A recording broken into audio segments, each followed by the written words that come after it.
오늘 아침 레이더입니다. 지금 보면은 수도권과 강원도 지역 쪽으로는 에코가 이게 장마前영향입니다. 비가 내리고 있고요. 충청 이남 지방과 동해안 지역으로는 현재 폭염특보가 발령돼 있습니다. 이쪽은 대체로 맑은 날씨 보이고 있고 수도권과 강원도는 현재 대체로 흐린 가운데 비가 내리는 곳이 많은데요. 모델들을 보면은 오늘 밤부터 내일 새벽 사이에 수도권 지역으로는 국지적인 호우도 예상이 됩니다. 자, 상호 태풍 개미의 위성 영상입니다. 현재는 약한 태풍으로 이제 발달하는 그런 모습을 갖다 현재는 보여주고 있죠. 기상청이 운용하는 킴의 태풍 추적도를 한번 보겠습니다. 자, 3호 태풍 개미고요. 베트남 동쪽 해상에 위치하고 있는 것이 4호 태풍 프라피룬입니다. 이 프라피룬은 태풍이긴 하지만 매우 약하고요. 내일 중으로 중국 쪽 하이난을 거쳐서 중국 서남부 쪽으로 상륙하면서 소멸할 것으로 예상이 됩니다. 자, 오늘은 개미만 보도록 하겠습니다. 개미는 굉장히 약하게 그대로 북진합니다. 거의 북진에 가깝게 올라오고 있고요. 올라오면서 태풍이 발달을 하죠. 그러면서 25일에 타이베이 서쪽을 지나갈 때 가장 강해지고요. 그 다음에 26일은 중국 후저우 쪽으로 상륙을 해서 27일 이후에는 열대성 저기압, 그 다음에 온대성 저기압으로 약화되는 그런 형태를 보여주고 있습니다. 자, 기상청에서 발표한 태풍 예측 진로를 한번 보시죠. 오늘 현재는 약한 태풍입니다. 마닐라 북동쪽 약 510km 해상 정도의 위치를 하고 있고요. 그대로 시속 한 10km 정도로 북상을 합니다. 북상을 해서 오늘 오후에는 중간 정도의 세기로 강해지고요. 내일 오후에는 강한 태풍으로 더 발달을 합니다. 그래서 올라가다가 24일서부터 속도는 약간 빨라집니다. 빨라져서 25일 새벽 3시에 타이페이 동쪽 100km 부근 해상에 있을 때가 매우 강한 태풍, 초속 45m의 태풍으로 발달을 하고요. 이후에 방향을 갖다가 북북 서쪽으로 바꾸면서 26일에 중국 푸저우 쪽으로 상륙하는 것으로 예상을 하고 있고요. 더 북상을 하면서 열대 저기압에서 바로 28일경에는 온대 저기압으로 약화되는 것으로 예상을 하고 있습니다. 자, 미국의 JTWC입니다. 합동 태풍 경보센터죠. 거의 기상청과 비슷한 진로로 해서 푸저우 쪽으로 26일 새벽에 상륙하는 것으로 예측을 하고 있고요. 다음에 27일 새벽에는 완전히 그 온대성 저기압으로 약화되는 것으로 미국은 예상을 하고 있습니다.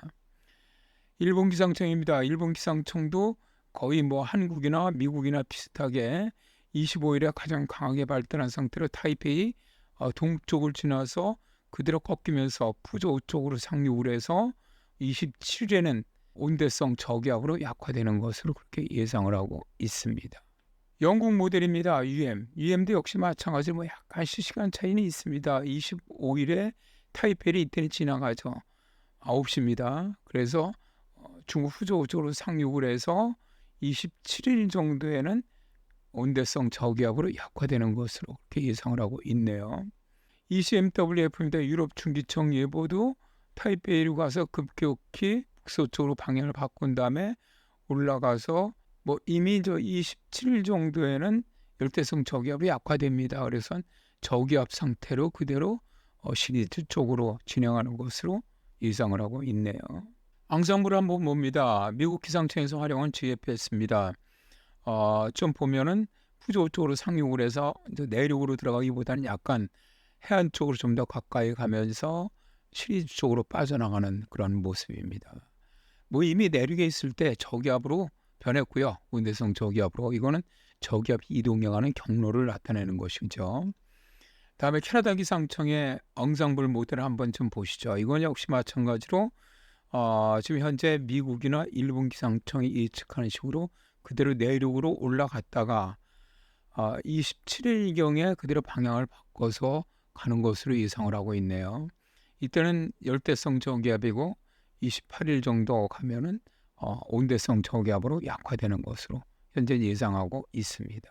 자, 그러면 태풍이 그대로 지금 현재 23일인데요. 이거는 미국 기상청에서 말한 GFS 250 헥토파스칼 약 10km 상공이죠. 기류 프로를 갖다가 나타낸 겁니다. 예측을 하는 건데, 자, 태풍은 여기 있습니다. 태풍은 여기 위치하고 있고요.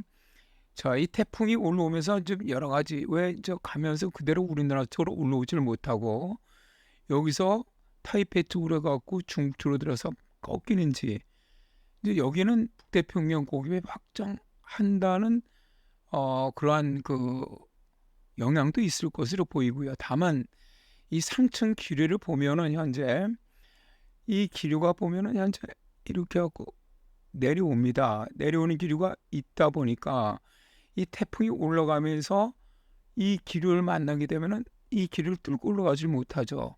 내려와서 북쪽에서 막아주니까 결국 태풍은 그대로 해서 이쪽으로 갈 수밖에 없는 거죠. 흐름 자체가. 이틀 뒤에 25일 보시죠. 25일 보면 저 타이페이까지 올라왔고요. 자, 보면은 우리나라 쪽으로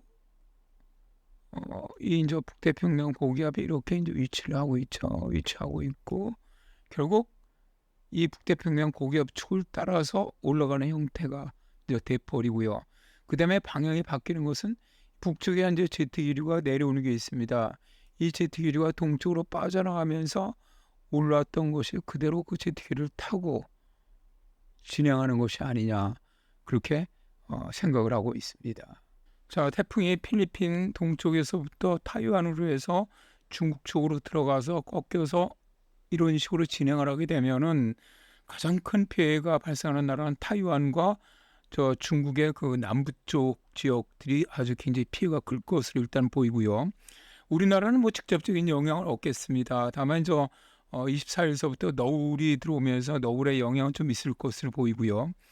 27일, 28일 북쪽으로 지나갈 때 수도권까지는 비가 올 가능성은 있다고 봅니다. 자, 이제 우리나라 북태평양 고기압이 확장을 하면서 폭염이 본격적으로 시작될 것으로 보입니다. 건강 조심하시기 바랍니다.